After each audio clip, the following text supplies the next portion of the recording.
on bond for assault, and he picks up a new one. Blood, threats, and a courtroom showdown. Will justice finally catch up, or will chaos reign in Harris County? Bam! The magistrate just hits him with zero bond if filed. Right away, this courtroom is dealing with a serious problem. The defendant was already out on bond for an assault charge, and now he's back facing another one.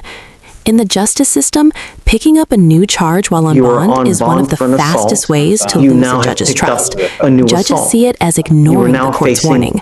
So here's the big question. If someone is already on bond and gets arrested again, should the court give them another chance? Or is it time to tighten the consequences? The right to have an attorney present. If you cannot afford one, one will be appointed to you, sir.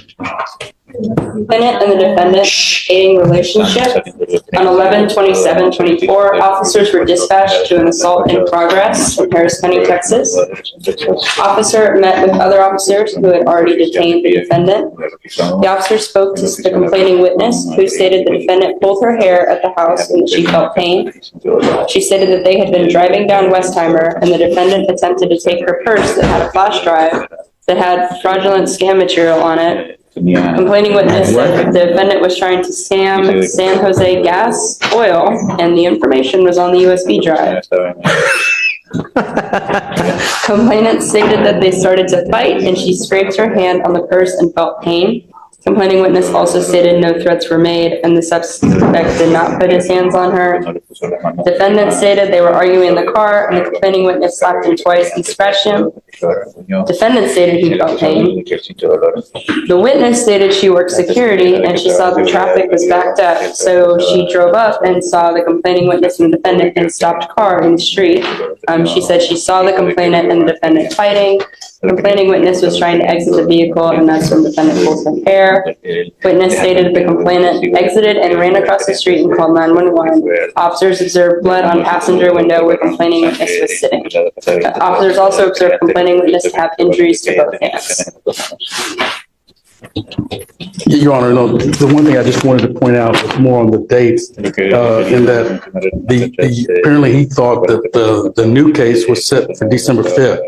On this document, it refers to December 5th, but down the bottom, it looks like then it was ordered that he appear at the court's next docket on Wednesday, December 4th, because the original case that we had been here for, the first case, his appearance was waived on that case. So he got confused and thought it was waived, and I think he was supposed him to appear because of the new case that came up. So regardless whether he comes at 8:30, he comes at 9:30, I don't think I've ever taken someone in for coming in at 11:30, for coming in at 12. But I do have a problem when you pick up a new case. Yes, sir. Right? And it's alleged here that you have assaulted this person, and they have now provided me with enough evidence that I'm going to find probable cause that it occurred. Joe? Your Honor, the only thing I can say is the client has vigorous defenses. Obviously, that's not the appropriate point to point out. But I don't know, was the complaining witness out on probation at this time, or because she herself was under legal? All I know is that it's 2 times that he pulled her hair, or was it just 1 time? It sounded like it was just a 1-time, Judge. He was trying to prevent her from, she was going to go out of the moving vehicle, what his position was. He was trying to keep her from getting hurt, from going out of the moving vehicle. I didn't hear anything about that. I believe what happened is she called and reported this afterwards. They left the scene and then she called, phoned it in and reported it after. So is she trying to jump out of a moving car and he's pulling her hair to keep her in? But then the witness sees them outside of the car arguing and then he pulls her hair outside of the car. I heard that. I did hear that. So the witness saw the defendant and the complaining witness inside the vehicle fighting. The witness tried to get the complaining witness out of the motor vehicle and then the defendant picked up a new case. by her hair. Are we supposed to be happy you're on bond for an assault and you pick up a new assault? Well, now is, I mean, I've never heard somebody that went Por favor, me refiero que diga su señoría. Ella es mi novia. Ella ahora mismo está en la prisión. She's my girlfriend. She's right now in jail. She has. Porque ella está enviciada en la droga. She has problems. She's drug addicted to drugs. Yo quiero que ella lo hospitalice. I want her to be Yo soy la- hospitalized. The only reason that was relevant, Your Honor, if I could help him out, is that he did tell me beforehand to help the court and the system, is that she has been his girlfriend for many years, and that he has one child he supports along with his mother, who's here today, and he works as a driver, and he does support them all. But she does have this problem with drugs and has this pending case. He himself suffers from depression and diabetes, but he does manage to work in order to support them all. If these are just things that maybe the court could consider, because it would be a real hardship for them to lose the income. Now, he would agree to any kind of additional controls in terms of staying away from her, but maybe 200 feet away or things like that. Because she's not living with them. The child is not hers. It's from a previous relationship that he supports. But they're actually two. One is 7 years old. One is 7 years old, and the other one is 3 years old. And so we're talking some very fairly young children that's in his custody. Now, his mother has been helping maintain him. She's back there on the second. The complaining witness is currently in jail. I believe in Harris County Jail. I'm This trying to figure complaining out what witness? for. Yes, sir. I'm just trying to figure out for what, all I see is an out-of-county charge, so maybe there was a warrant. Given a cause number? So it shows up kind of weird. I have like an out-of-county cost. It's okay, but just- I don't know if it will show up. Is it a 2? Is it a 3? What? No, it's like OOC. No, that's, Yeah. huh? Yeah, you can look up, yeah. 0326 Hold on. Austin. 0326. 8412. Said it was Austin, Your Honor.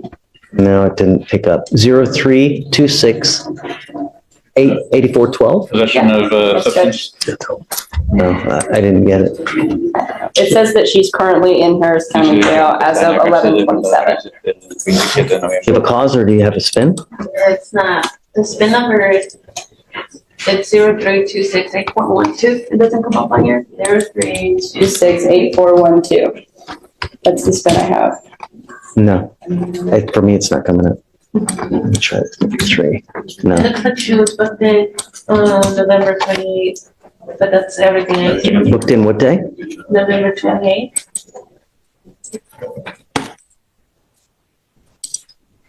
Yeah, so what happened if they got arrested together? That's all I see. So it's gonna be another. I'm asking, She's got, see or no? Yes. she's got a less than a gram case wherever. Okay. So she must have had an open warrant for a less than a gram case as well. Mr. Tujaquez, all I asked you to do was be safe in my community. You've now picked up a new case. I'm not going to let you go. You picked up a new assault. Doesn't matter who it is. Doesn't matter where it is. We ask you to behave yourself. And when you pick up a new case, that's not a good thing. And if I let you go, that is telling you it is okay to do what you're doing. And it's not. There has to be consequence to action so that you understand we mean business. Now we're reaching a turning point in the hearing. The defense is explaining the defendant's life, young children, financial responsibility, and a complicated relationship involving drug issues. These details are meant to show the judge there's more to the story than just the arrest report.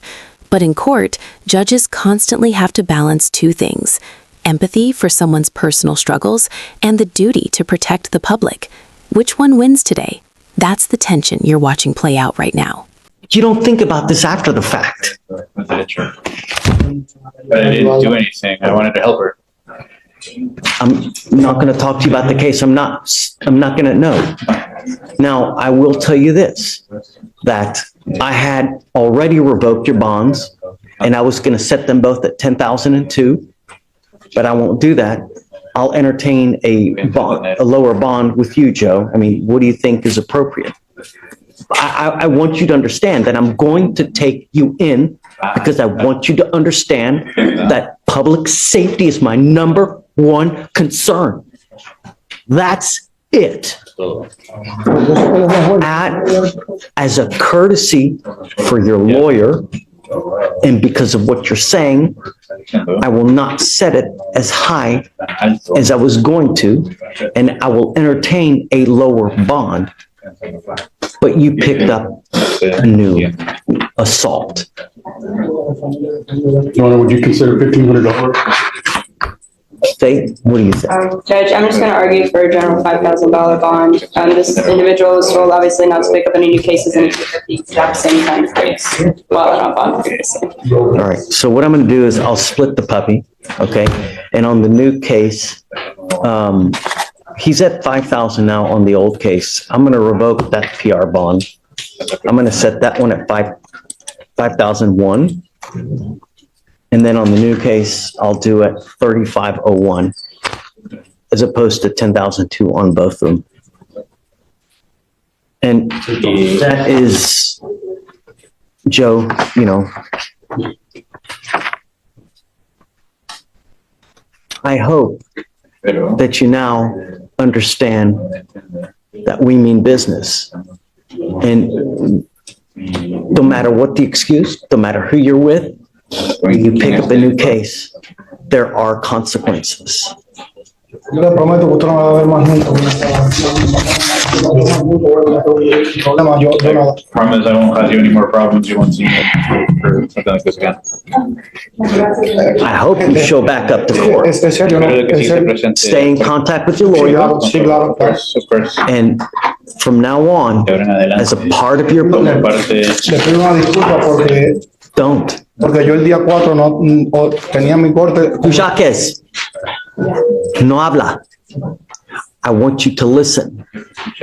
I don't want you to have contact with the complaining witness in this case. I do not want you to be in possession of any weapons. You are also not to have contact with the complaining witness in the first assault case. If you pick up a third case, I am telling you now, I will go absolutely bonkers on your bond. Do you understand? of course. The only reason I'm making the bond as low as it is now is because of Joe. Otherwise, your bond would be at 10,002. But as a courtesy, but I will have absolutely no qualms whatsoever if you pick up a third case. Who's the complaining witness in the first case?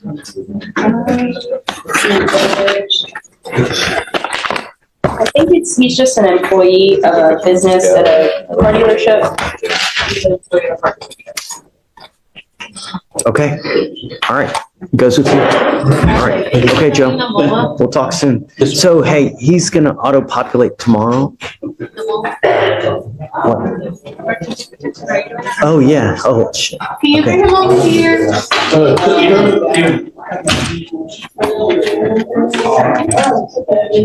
I didn't realize it was a family member. I'm sorry, Stephen, I forgot there's a MOAP that we need to enter in. Come on back.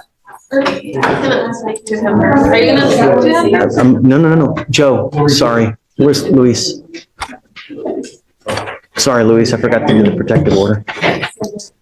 Let me see. Has it been entered? It's in there. I've All right, here we go. Mr. Tujakis Palomino, I'm now entering in a magistrate's order for emergency protection. This is a court order that identifies Ms. Ramos Sabarit as a protected individual. You cannot commit family violence or an assault against this person. Commit an act in furtherance of an offense under section 42.072 of the Texas Penal Code, which is the stalking statute. You cannot threaten, harass, use another person to communicate a threat or harassing behavior. You cannot be in possession of a weapon or go within 200 feet of where she lives or where she works. if you get out of jail, and if she should contact you, if she calls you, do not answer the phone. If she calls you from an unknown number and you answer the phone and it is her, hang up. If she texts you, do not reply. If she comes to your house, do not. And now the judge issues one of the most powerful tools in domestic violence cases, a protective order. This is not just advice or a warning, it's a strict legal boundary. No contact, no texts, no social media, no going near the person's home or workplace. And here's the critical part. Even if the other person reaches out first, the defendant still cannot respond. One mistake could mean a brand new criminal charge and immediate jail time. In other words, the judge just drew a very clear line. You can sign over here. What does it matter? All right, Mr. McCollum, good morning, sir. Number one, don't email me. That's not a good thing, man. Really, because I'm supposed to be neutral, detached. So I don't know what happens until if it goes to trial. So it's okay, but just from now on, all right? So you now stand charged. You picked up a terroristic threat of a family or a household member. You're facing up to a year in jail and or a $4,000 fine. We're going to do probable cause. You have the right to remain silent. Anything you say can or will be used against you. You have the right to have an attorney present. If you cannot afford one, one will be appointed to you. I don't know what happened in this case. I'm just now seeing it for the first time. All I know is that you're on bond for this case, for another case, and now you picked up a new one. So let's go forward and. Officers were dispatched to a residence in Harris County, Texas. Complaining witness showed officers text messages ranging from May 2024 to November 2024, where the defendant sent her photos of guns and threatened to shoot the complaining witness and their child. Defendant also stated he would shoot up her house and hoped that he would hit her and the child. When is the statement that he was going to shoot up the house?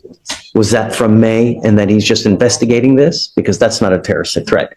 But if it was an active thing where he was. Well, it looks like the offense, so per the offense report, the actual offense took place on November 8th. Okay.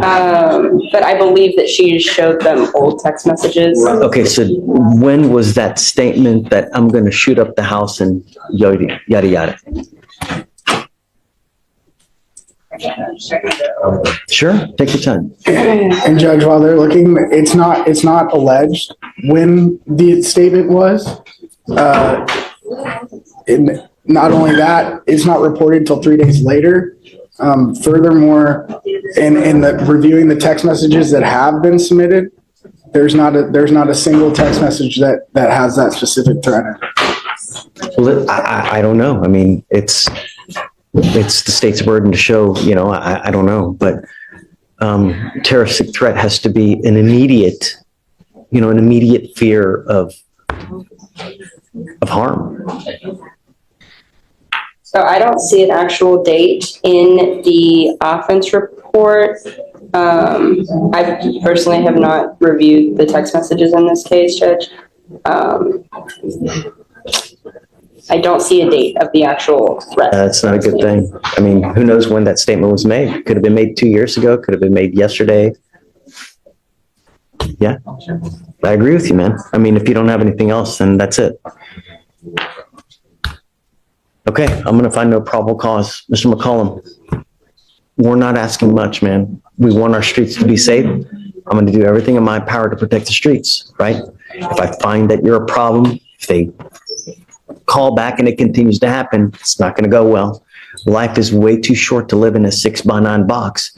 There are a lot of great people in life. There's a lot of bad people in life. And if you have a relationship with a so-called person that brings out the worst in you, then don't have a relationship with this person. There's a gajillion and one fish in the sea. It's not worth it to have someone rap you so bad that you make and say things that make you go to jail. It's not worth it. Do you understand? Now, don't have contact with this person because it's just not going to end well. All right? All right. So I'm going to continue bond. I'm not going to revoke your bond on this case now because I'm finding no probable cause, but just behave. It's not hard. Be nice. All right. Okay. Judge. For sure.